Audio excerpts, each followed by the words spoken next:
terakhir ini aku update sih katanya istri dari Niko kan akan keluar ya. Dan dari seminggu yang lalu pemberitaannya juga kan mengenai gugatannya pemohon, yaitu dibilang ada perselingkuhan.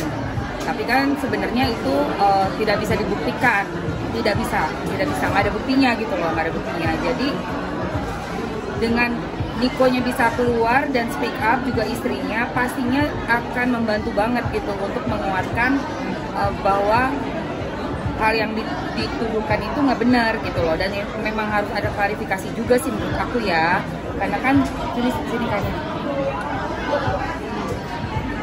Karena kan sudah menyangkut nama baik keluarga besarnya Niko, keluarga besar istrinya, orang tua mereka masing-masing. Itu perlu sekali, jangan diem aja gitu loh, karena ini juga memang harus diklarifikasi ya, harga diri keluarga juga kan. Seperti itu sih menurut aku.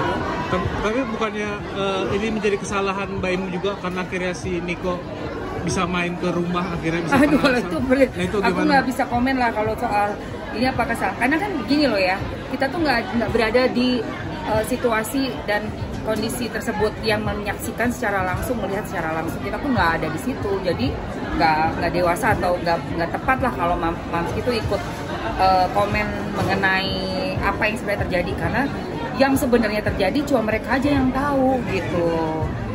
Kita tuh hanya bisa ngedengerin dari pihaknya Baim, dari pihaknya Paula, dan kita cuma bisa berasumsi sendiri aja. Tapi untuk benar-benar tahu ya mereka, makanya ini nih harus dikelirkan dong. Udah terlanjur bola panasnya udah dilempar keluar, kita udah sampai heboh semua ya kan. Jadi ya harus dikelirkan. Kalau memang betul nggak ada ya udah, ayo speak up deh, ngomong deh biar ini clear gitu. Jadi nggak jadi asumsi liar gitu. Oke, tapi emang kedekatan antara Niko, Paula dan Mbak Im seperti apa sih Mbak? Ya itu sekali lagi ya, kalau dengar dari ceritanya Paula sendiri, dari Mbak Imnya sendiri yang aku lihat di mana tayangan ya, kan katanya Mbak Im tuh teman lama, udah sahabat lama puluhan tahun. Berarti sahabat loh ya, bener-bener bukan cuma yang kenal setahun 2 tahun, tapi puluhan tahun. Begitu juga Paula lihat di podcast, Paula bilang itu tuh teman lama, dia juga yang ngizinin datang ke rumah. Berarti bukan orang sembarangan, bukan kayak tetangga sih yang nggak dekat atau siapa yang baru kenal. No, ini udah teman dekat banget loh, udah sahabat keluarga banget. Terus yang aku juga soroti gitu ya, yang aku juga jadikan pengen aku tanyakan lah ke Mbak Im juga, ya gimana sih sebenarnya peraturan di rumah tangganya, Kak, ini teman boleh nginep lawan jenis gitu, apakah memang biasa seperti itu ya kan. Tapi juga aku lihat beberapa VT yang ada gitu ya, Mbak Im punya teman cewek juga gitu yang sahabatnya tuh deket banget ke sahabatnya gitu kan, ke sahabat lawan jenisnya. Jadi sepertinya sih sebenarnya punya sahabat atau menjalin persahabatan di keluarga mereka tuh nggak masalah untuk lawan jenis gitu loh. Tapi yang jadi masalah kenapa baru sekarang itu ditimbulkan sehingga menjadi isu dari gugatan perceraiannya itu sendiri. Kalau memang tipe rumah tangga atau tipe keluarga yang nggak mengizinkan dari awal punya persahabatan lawan jenis, harusnya mungkin masih bisa ya kita, oh iya memang keluarga mereka nih nggak ada tuh culture begitu. Tapi ini kan yang suami punya sahabat lawan jenis.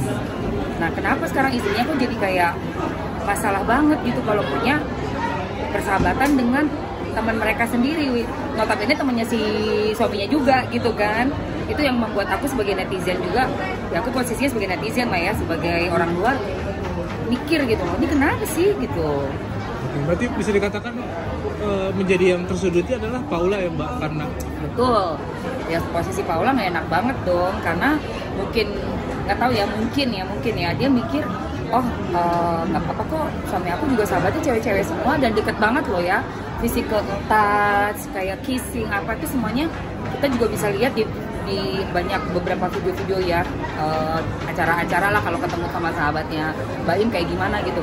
Nah mungkin Paula menerapkan juga untuk diri dia, tapi ternyata itu dijadikan suatu isu besar gitu. Tapi Mbak juga kenal dengan sosok Niko? Enggak sih, nggak kenal, makanya aku penasaran nih.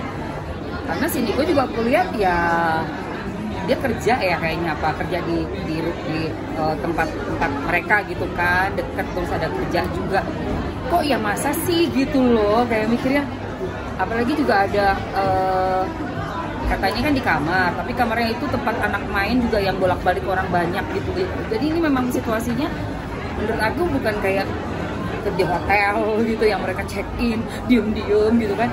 Ini tuh rumahnya rame banget, banyak orang terus di kamar gitu yang dibuka, yang nggak ada kunci, yang bisa siapa aja masuk. Kayak agak kok kayak gini sih, emangnya berapa tahun pernikahan nggak kayak gitu, tuh ruangan buat apaan gitu loh. Jadi kita nggak jadi mikir ke sana. Berarti Niko sendiri berarti memang karyawan dari Baim Paula juga? Aku nggak ngerti. Pokoknya mereka selalu ada misalnya katanya sih si Paula di podcast ya bilang kalau misalnya ada masalah rumah tangga mau curhat itu ke si cowok ini gitu kan, entah itu dari Baimnya atau dari Paulanya, pasti ke cowok ini. Berarti kan cowok ini deket banget sama dua-duanya dan mungkin masih bisa ngasih solusi atau bisa jadi pendengar yang baik buat Paula, I don't know gitu loh. Tapi yang pasti mereka selalu menempatkan cowok ini tuh di rumah tangga mereka sebagai temen yang mau ngedengerin gitu loh. Makanya ini orang, dia harus bicara sih, dia harus ngomong sih, supaya kita nggak berandai-andai kayak gini. Siapa ya, kenapa ya, kok bisa gitu, dia harus ngomong sih.